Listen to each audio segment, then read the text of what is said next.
नरेंद्र मोदी। नरेंद्र मोदी। नरेंद्र मोदी। नरेंद्र मोदी जो तीसरी बार भारत के पीएम बनते हैं। नरेंद्र दामोदर दास मोदी। उनकी सरकार अभी गिरने वाली है। नरेंद्र मोदी जी अपना चेहरा इस देश को नहीं दिखा पाएंगे।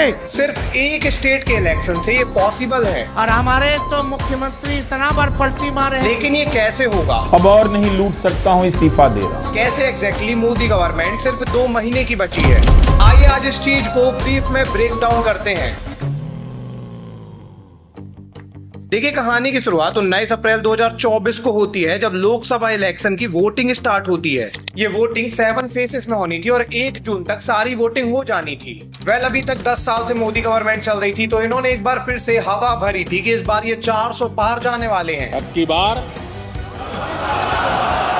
अब देखिए, गवर्नमेंट का काम यही है कि वो अपनी पार्टी की हवा भरे कि वो जीतने वाले हैं, ताकि सारे लोग उनको वोट देने लग जाएं और उनकी पार्टी एक्चुअली में जीत जाए। पर दिक्कत वाली बात तब होती है जब ये बिकी हुई मीडिया 400 पार का एग्जिट पोल भी दिखाने लग जाती है। 401 पहुंच सकता है व्यूअर्स। इस सबसे बड़ी खबर इस वक्त की जो हमारे एग्जिट पोल से निकलकर, ये नॉर्मल नहीं था। एग्जिट पोल में 400 के पार सीट दिखाने का मतलब था कि एक्चुअली में सबको लगने लग गया था कि मोदी गवर्नमेंट 400 पार सीट इस बार ले जाने वाली है। बट फाइनली 4 जून का दिन आता है। 4 जून 2024 को इलेक्शन का रिजल्ट आता है। रिजल्ट में पता लगता है कि बीजेपी को 240 सीट मिली है और कांग्रेस को 99। अब ये काफी ज्यादा शॉकिंग था, क्योंकि ना बीजेपी ने अब सरकार बनाई थी, ना कांग्रेस ने सरकार बनाई थी। दोनों को पूर्ण बहुमत मिला ही नहीं था।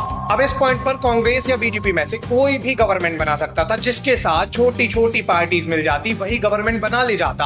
और बाद में सबको पता लगता है कि बीजेपी के साथ नीतीश कुमार मिलने वाले हैं, मतलब ये 12 सीट अपनी बीजेपी में जोड़ने वाले हैं। अब जब नीतीश कुमार बीजेपी के साथ मिलते हैं, तो चंद्रबाबू नायडू भी 16 सीट के साथ बीजेपी से जुड़ जाते हैं और ऐसे ही छोटी छोटी पार्टी बीजेपी के साथ जुड़ जाती हैं। मिला जुलाकर बीजेपी के पास टोटल 293 सीट हो जाती है और finally third time Modi government एक बार फिर से रूल करने आती है। Narendra Modi has taken the oath of office and has been sworn in for a third term as India's Prime Minister. अब देखिए, बीजेपी तीसरी बार अपनी सरकार बना चुका था। मोदी जो है तीसरी बार पीएम ऑफ इंडिया बन चुके थे। बट सबके दिमाग में सवाल यही था कि नीतीश कुमार मोदी के साथ क्यों मिल गए, क्योंकि नीतीश कुमार तो राहुल गांधी के साथ अगर मिलते तो राहुल उनको पीएम बना सकते थे। तो एक्चुअली में बात क्या थी कि 2020 के अंदर जब बिहार में इलेक्शन हुए थे, तो नीतीश कुमार को सीट मिली थी 43। उसी सेम इलेक्शन में बीजेपी को 74 सीट मिली थी और वहां पे नीतीश कुमार ने बीजेपी की सहायता मांगी और दोनों ने मिलकर गवर्नमेंट बनाई। इसीलिए जब इलेक्शन 2024 के हो रहे थे, उस पर्टिकुलर टाइम में बिहार के चीफ मिनिस्टर कौन थे? नीतीश कुमार। तो नीतीश कुमार जब बिहार में सीएम बने हुए हैं बीजेपी के कारण, तो वो पीएम की कुर्सी में क्यों आना चाहेंगे? वो बीजेपी को क्यों छोड़ेंगे? तो मतलब बिहार के अंदर जो नीतीश कुमार सीएम थे, बीजेपी के अलायंस के कारण थे, इसलिए उन्होंने सेंट्रल में बीजेपी का साथ दे दिया। अब मोदी की गवर्नमेंट तो बन चुकी थी, बीजेपी रूल में तो आ चुका था, लेकिन दिक्कत वाली बात ये थी कि ये गवर्नमेंट बाकी 2 टर्म जैसी नहीं थी। इससे पहले 2 बार जब भी मोदी गवर्नमेंट आई थी, तो बीजेपी को पूरी सीट मिली थी, पूर्ण बहुमत मिला था। ये पहली बार हुआ था जब बीजेपी एक अलायंस बना के आया था। इनकी पूरी सीट नहीं थी, मतलब ये गवर्नमेंट बहुत ज्यादा रिस्क पर थी। और दिक्कत यहीं से स्टार्ट होती है, क्योंकि ये मिली जुली सरकार कभी भी गिर सकती थी और ये गिरने वाली है अगले 2 महीने के अंदर। देखिए बात क्या है, 2025 में नवंबर के महीने में बिहार के अंदर चुनाव होने हैं। अब ये चुनाव मोदी गवर्नमेंट के लिए इतने ज्यादा इंपॉर्टेंट हो गए हैं कि इतने इंपॉर्टेंट शायद सेंट्रल के भी चुनाव नहीं थे, क्योंकि यहाँ से पूरी सरकार हिल जाएगी। एक्चुअली में यदि आप बिहार के अंदर देखोगे तो विधानसभा में यहाँ 243 सीट्स हैं। अभी यहाँ एनडीए की गवर्नमेंट है, जो कि कॉम्बिनेशन है बीजेपी का, जेडीयू का, एचएएम का एंड वीआईपी जैसी 2 छोटी पार्टीज का। अब एनडीए कौन है? एनडीए की गवर्नमेंट है नीतीश कुमार की गवर्नमेंट। मतलब यहाँ पे नीतीश कुमार का जेडीयू है 43 सीट वाला, बीजेपी है 74 सीट वाला। तो बेसिकली ये पूरी गवर्नमेंट जो बनी हुई है बीजेपी नीतीश कुमार को मिला जुलाकर बनी है। एंड नीतीश कुमार के पास, मतलब एनडीए के पास ओवरऑल 125 सीट है अभी बिहार के अंदर। अब अगर आप देखने जाओगे तो बिहार में इलेक्शन वही जीतता है जिसके पास 122 सीट रहती है, मतलब 4 सीट में नीतीश कुमार की सरकार गिर सकती है। और यही 4 सीट इस बार इलेक्शन में उलटफेर करने वाली है और यहाँ से ही सेंट्रल की गवर्नमेंट भी हिल जाएगी। हाइड्रोजन बम के बाद नरेंद्र मोदी जी अपना चेहरा इस देश को नहीं दिखा पाएंगे। एक्चुअली बात क्या है कि बिहार के अंदर लार्जेस्ट पार्टी जो है वो तेजस्वी यादव की है, जिनके पास 75 सीट मिली थी 2020 के अंदर।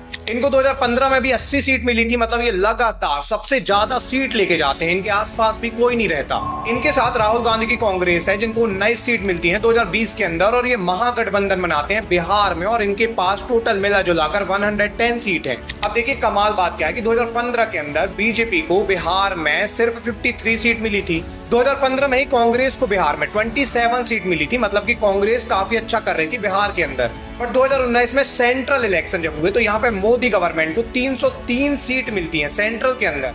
और ये इतनी ज्यादा सीट थी, इतना ज्यादा वो था कि राहुल गांधी उसके बाद डिसअपियर्ड हो जाते हैं, ये चले जाते हैं, ये कांग्रेस की लीडरशिप छोड़ देते हैं। बाद में जब बिहार के इलेक्शन हुए 2020 में, तो सेंट्रल का इम्पैक्ट बिहार में बहुत पड़ा। बिहार में सेंट्रल का इतना ज्यादा इम्पैक्ट पड़ा कि बिहार के अंदर 2020 में मोदी गवर्नमेंट को 53 नहीं बल्कि 74 सीट मिल गई। इसी सेम टाइम में कांग्रेस को 27 नहीं बल्कि 19 सीट मिलती है, मतलब मोदी गवर्नमेंट की 21 सीट बढ़ी और कांग्रेस की यहाँ पे 8 सीट कम हो गई। और कांग्रेस जो है 2019 में सेंट्रल में हो, बिहार के अंदर हो, मतलब ये नॉर्मल स्टेट से लेकर सेंट्रल तक हर जगह कोलैप्स कर चुके थे। बट यहीं पे पूरा पासा पलट जाता है क्योंकि कांग्रेस ने 2024 में अपना कमबैक किया, एक ऐसा कमबैक किया जहां पे इनको डबल सीट मिलती है 2019 के कंपैरिजन में। 2024 के सेंट्रल इलेक्शन में कांग्रेस को 99 सीट मिल जाती हैं। अब इन्होंने भारत जोड़ो यात्रा बस की थी और उसके बाद भी इनको 99 सीट मिल गई। और अभी जब बिहार का चुनाव आने वाला है तो इस बार तो वोट चोरी यात्रा ये कर रहे हैं। इस बार तो मुद्दा इतना बड़ा है कि एक्चुअली बिहार में गवर्नमेंट गिर सकती है। मतलब कि 2024 में जैसे सेंट्रल के अंदर कांग्रेस की सीट बढ़ी है, वैसे ही कांग्रेस की सीट अगर बिहार में भी बढ़ जाती है, साथ में बीजेपी की सीट जैसे सेंट्रल में घटी है, वैसे ही बिहार में अगर बीजेपी की सीट घटती है तो इसके बाद ज्यादा सीट, ज्यादा बहुमत किसके पास होने वाला है? ये होने वाला है महागठबंधन के पास, राहुल गांधी तेजस्वी यादव के पास। अब ये चीज आपको मजाक लग रही होगी कि भाई इतना सारा कैसे हो सकता है, ये पॉसिबल ही नहीं है, ये कैसे हो जाएगा। बट ये एक्चुअली में नीतीश कुमार को सीरियसली लग रहा है, इसलिए उन्होंने महिलाओं के खाते में 10,000 डालने को बोला है बिहार के अंदर। अब आप सोचिए कि नीतीश कुमार इतना ज्यादा डर गए कि उन्होंने बोला कि वो 10,000 रुपए डालने वाले हैं महिलाओं के खाते में। इतना पैसा डालने के बाद एक्चुअली में पूरी गवर्नमेंट गरीब हो जाएगी, इनके पास फंड ही नहीं है इतने ज्यादा। बट इसके बाद भी इतना पैसा क्यों डालने वाले हैं? ये इसलिए डालने वाले हैं क्योंकि इनको लग रहा है बस चुनाव जीत जाएं, उसके बाद तो नहीं डालेंगे तो भी चलेगा, बस चुनाव जीतना है। बिहार विधानसभा चुनाव से पहले नीतीश कुमार की सरकार ने महिलाओं के लिए बड़ा ऐलान किया। तो नीतीश कुमार को भी लग रहा है कि उनकी सरकार गिर सकती है क्योंकि बीजेपी की सीट तो कम होने वाली है और कांग्रेस की बढ़ने वाली है सीट यहाँ पे, ये तो तय है। बट ये तो बिहार के इलेक्शन की बात है, बिहार में इससे चेंजेस होंगे, नीतीश कुमार की सरकार गिर जाएगी, सेंट्रल में इससे क्या इम्पैक्ट पड़ेगा? तो देखिए बिहार के चुनाव से सेंट्रल की पूरी गवर्नमेंट गिर सकती है क्योंकि ये पूरी गवर्नमेंट कनेक्टेड है बिहार से ही। एक्चुअली बात क्या है कि नरेंद्र मोदी के पास अभी 293 सीट्स हैं और इनकी गवर्नमेंट अभी सेंट्रल में है। अब अगर बिहार में महागठबंधन की सरकार जीत जाती है, मतलब नीतीश कुमार हार जाते हैं, तो नीतीश कुमार इसके बाद कांग्रेस से आके, महागठबंधन से आके मिल जाएंगे। ये राहुल गांधी को बोलेंगे कि एक बार फिर से मुझे आप सीएम बना दो बिहार का, मैं आपके साथ मिल जा रहा हूँ। और राहुल गांधी ऐसा कर भी देंगे, राहुल गांधी नीतीश कुमार को बिना किसी सवाल जवाब के सीएम बना देंगे एक बार फिर से बिहार का। अब अगर ये इनको बिहार का सीएम बना देंगे तो इनसे बोलेंगे कि हमने आपको सीएम बनाया है, आप सेंट्रल की 12 सीट हमको दे दो। वेल, नीतीश कुमार काफी आसानी से अपनी 12 सीट मोदी गवर्नमेंट से खींच के कांग्रेस गवर्नमेंट को सौंप देंगे। बट यहाँ पे एक बात है कि अगर यहाँ पे नीतीश कुमार अगेन सीएम बन जाएंगे तो तेजस्वी यादव राहुल गांधी के साथ क्यों रहेंगे? जब तेजस्वी यादव के पास सबसे ज्यादा सीट है तो राहुल गांधी के पास रहेंगे ही क्यों जब उनको सीएम नहीं बनाया जा रहा है? देखिए बात क्या है कि ये महागठबंधन को तेजस्वी यादव नहीं छोड़ेंगे क्योंकि उनको भी पता है कि सेंट्रल की गवर्नमेंट वहां पलट सकती है। और अगर सेंट्रल की गवर्नमेंट पलटेगी तो वैसे भी राहुल गांधी तेजस्वी यादव को होम मिनिस्ट्री भी ऑफर कर सकते हैं और डिप्टी सीएम भी बना सकते हैं। तो इसका मतलब है कि बिहार के अंदर अगर महागठबंधन जीतेगा तो नीतीश कुमार महागठबंधन से मिलकर सीएम ऑफ बिहार बन जाएंगे एक बार फिर से और ये अपनी सेंट्रल की 12 सीटें खींच लेंगे। वेल, नीतीश कुमार अगर अपनी 12 सीट ले लेते हैं तो मोदी गवर्नमेंट के पास सीट बचती है 281 सीट में भी इनकी गवर्नमेंट बने रह सकती है। लेकिन यहाँ पे ही पूरा गेम हो जाता है। एक्चुअली में बात क्या है कि चंद्रबाबू नायडू के पास 16 सीट है और यहाँ पे अगर राहुल गांधी चंद्रबाबू नायडू को कहते हैं कि हम आपको पीएम ऑफ इंडिया बना देंगे तो चंद्रबाबू नायडू दौड़ के आएंगे, मोदी गवर्नमेंट को छोड़ देंगे और ये मिल जाएंगे राहुल गांधी के साथ। अगर ऐसा होता है तो मोदी गवर्नमेंट के पास 265 सीट बचेंगी और अब मोदी गवर्नमेंट गिर चुकी होगी सेंट्रल के अंदर। कमाल बात तो है कि मोदी गवर्नमेंट अगर सेंट्रल में गिर जाती है ना तो एकनाथ शिंदे भी उनका साथ छोड़ देंगे और कांग्रेस में आ जाएंगे। इसका रीजन काफी साफ है क्योंकि एकनाथ शिंदे को मोदी गवर्नमेंट ने सीएम नहीं बनाया है महाराष्ट्र का। एकनाथ शिंदे के पास 7 सीटें हैं, इसके बाद भी ये महाराष्ट्र में डेप्यूटी सीएम बने हुए हैं। अब अगर ये कांग्रेस में आएंगे तो कांग्रेस इनको महाराष्ट्र का सीएम पद दे देगा। तो बिहार के इलेक्शन अगर महागठबंधन जीतेगा तो बीजेपी के पास टोटल सेंट्रल में जो सीट है वो बचेंगे 258। और हमारे तो मुख्यमंत्री इतना बार पलटी मारे हैं कि उनका दिमागे चकड़ी आ गया है। और यहाँ पे इंडिया अलायंस के पास ज्यादा सीट हो जाएंगी, उनकी गवर्नमेंट आ जाएगी, कांग्रेस आ जाएगी रूल में। हालांकि पीएम ऑफ इंडिया इसके बाद भी चंद्रबाबू नायडू बनाए जाएंगे, क्योंकि चंद्रबाबू नायडू को ये जब ऑफर करेंगे तभी तो वो छोड़ के यहाँ आएंगे। अब देखिए, हो सकता है कि आपको ये सब स्पेकुलेशन लग रहा है कि ये सब मैं क्या बोल रहा हूँ, ये थोड़ी हो सकता है, ये सब मैं ड्रीम कर रहा हूँ, बट एक्चुअली में ऐसा हो चुका है। इंडिया के इतिहास में 1977 के टाइम ऐसा ही कुछ हुआ था। देखिए, बात है 1975 की। 1975 के समय इमरजेंसी डिक्लेयर कर देती है इंदिरा गांधी। अब इंदिरा गांधी ने जैसे इमरजेंसी डिक्लेयर की, सारा देश इंदिरा गांधी से चिढ़ जाता है, और इतना चिढ़ता है कि अगले इलेक्शन में इनको हराने के लिए ये सब साथ आ जाते हैं। सामने पूरी पार्टी एकजुट हो जाती है, पूरी इंडिया एकजुट हो जाती है कि इंदिरा गांधी को वोट नहीं डालना है। और 1977 का जब इलेक्शन होता है तो यहाँ पे इंदिरा गांधी को, कांग्रेस को जो सीट मिलती है वो 154 बस मिलती है। मतलब यहाँ पे दूसरी पार्टी जीतती है, सामने वाली जो पार्टी कॉम्बिनेशन बना के आई थी। लेकिन ये पार्टी थी कौन सी? एक्चुअली में यहाँ पे एक पार्टी थी जिसका नाम था भारतीय जनसंघ, जो आज के टाइम में बीजेपी बन चुकी है। इनके साथ कुछ स्मॉल पार्टीज भी मिली हुई थी, और एक और पार्टी इनके साथ मिली थी जिनका नाम था भारतीय लोकदल। भारतीय लोकदल के पास 60 सीटें थी सेंट्रल के अंदर, बाकी बीजेपी के पास थी, और बाकी और छोटी छोटी स्मॉल पार्टीज के पास। मिला जुलाकर इन लोगों ने सरकार बनाई। इनके पास 295 सीट आ गई थी, और यहाँ पे इनका पीएम अब चुना जाना था। अब देखिए, सबसे ज्यादा सीट जो है उस समय भी बीजेपी के पास थी, मतलब कि उस समय बीजेपी का नाम भारतीय जनसंघ था, और इनके पास सबसे ज्यादा सीट थी सेंट्रल में। तो फाइनली 24 मार्च 1977 को बीजेपी का ही पीएम बनाया जाता है, और मोरारजी देसाई बनते हैं पहले बीजेपी के प्राइम मिनिस्टर। ये संगठन चुनाव के बाद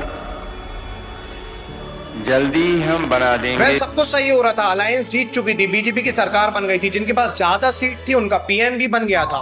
बट इस सरकार में कोलिजन स्टार्ट होता है जब 1979 में सामने वाली पार्टी, मतलब इनके साथ जो लोक दल पार्टी थी, भारतीय लोक दल पार्टी, इनके लीडर कहते हैं बीजेपी से कि हमें और पद चाहिए और मिनिस्ट्री चाहिए जो बीजेपी इनको नहीं देती है। और जब बीजेपी इनको मिनिस्ट्री वगैरह नहीं देती है तो 29 जुलाई 1979 को, मतलब 2 साल बाद, भारतीय लोक दल के जो लीडर थे जिनका नाम था चौधरी चरण सिंह, ये अपनी पार्टी को छोड़ते हैं, बीजेपी को छोड़ते हैं और कांग्रेस से मिल जाते हैं। अब ये कांग्रेस में तो आ गए थे, लेकिन कांग्रेस के पास 154 सीट थी, इनके पास 60 सीट थी। इसका मतलब साफ था कि कांग्रेस की गवर्नमेंट के पास 200 से ज्यादा सीट थी, लेकिन इनकी गवर्नमेंट अभी नहीं बन रही थी।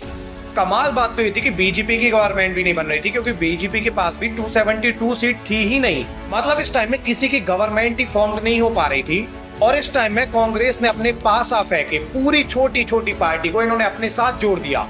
कांग्रेस की सीट जैसे ही 272 पार करी, कांग्रेस की एक बार फिर से गवर्नमेंट बन गई 2 साल बाद। बस कमाल बात तो ये थी कि कांग्रेस के पास 154 सीट थी, इसके बाद भी इंदिरा गांधी पीएम नहीं बनती, जबकि सबको लगता है कि Indira Gandhi PM of India बनेंगे एक बार फिर से। बट यहाँ पे इंदिरा गांधी पीएम नहीं बनती, यहाँ पे पीएम बनाया जाता है चौधरी चरण सिंह को।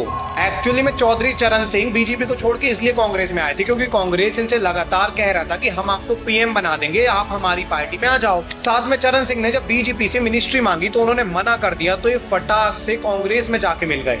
और भारत के इतिहास में ऐसा पहली बार होता है जब लोकसभा के अंदर 543 सीट्स होने के बाद भी देश में एक ऐसा पीएम बनता है जिसके पास 60 सीट बस थी। मतलब ये क्या हो चुका था। वेल, आज राहुल गांधी भी शायद यही ट्राई करना चाहते हैं कि कांग्रेस के पास भले ही 99 सीट हैं, बट अगर इनके साथ नीतीश कुमार और चंद्रबाबू नायडू आते हैं तो ये चंद्रबाबू नायडू को भी पीएम बना सकते हैं, बस इनको बीजेपी की गवर्नमेंट गिरानी है। आपको क्या लगता है क्या 1979 जैसे एक बार फिर से नवंबर के महीने में 2025 में बीजेपी की गवर्नमेंट गिर जाएगी और कांग्रेस आ जाएगी? कमेंट सेक्शन में जरूर से बताइएगा। अगर आपको ये वीडियो पसंद आई है तो अगली वीडियो का सजेशन दीजिए, मुझे किस टॉपिक में बनानी चाहिए। इवन ये वीडियो अगर आपको पसंद आई है तो राहुल गांधी की ये वीडियो देखिए, आपको बहुत ज्यादा पसंद आएगी। मिलेंगे किसी अगली वीडियो में, तब तक के लिए धन्यवाद।